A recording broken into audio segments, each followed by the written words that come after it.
અંજાર તાલુકા પંચાયત ખાતે સામાન્ય સભા યોજવામાં આવી હતી, જેમાં વિવિધ કામોને બહાલી આપવાની વાત કરવામાં આવી હતી.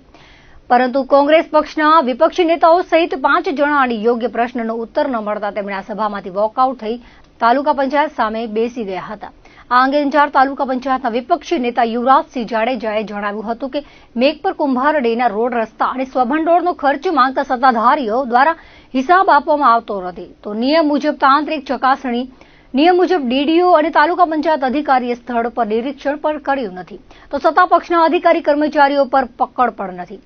આ અંગે કોઈ પણ જાતના પ્રશ્નો વિપક્ષ દ્વારા પૂછવામાં આવે છે તો ઉડાવ જવાબ આપવામાં આવતા હોવાના પણ વિપક્ષ દ્વારા આક્ષેપો કરાયા હતા, જેના લીધે વિપક્ષ નેતા સહિત 5 સભ્યોએ સામાન્ય સભામાંથી વોકઆઉટ થઈને તાલુકા પંચાયત સામે પૂરતો જવાબ ન મળે ત્યાં સુધી બેસી જવાનો નિર્ણય લીધો હોવાનું જણાવ્યું હતું. વિરોધ પક્ષને કે તાલુકા પંચાયતના ચૂંટાયેલા કોઈ પણ સદસ્યને પ્રશ્નોત્તરી રજૂ કરવાની અને તાલુકા પંચાયત પાસેથી જવાબ મેળવવાનો અધિકાર છે.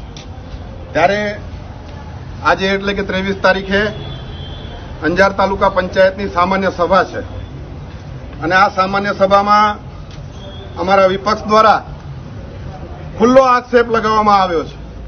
અમે આક્ષેપ કરીએ છીએ કે અંજાર તાલુકા પંચાયત હેઠળ આવતા ગામડાઓ આ તમામ જગ્યાઓ પર તાલુકા પંચાયતના કર્મચારીઓ દ્વારા તલાટીઓ દ્વારા ખુલ્લેઆમ ભ્રષ્ટાચાર થઈ રહ્યો છે, જેની માહિતી માંગવામાં આવતા અમને પૂરેપૂરી માહિતી આપવામાં આવતી નથી, ઉડાવ જવાબ દેવામાં આવે છે.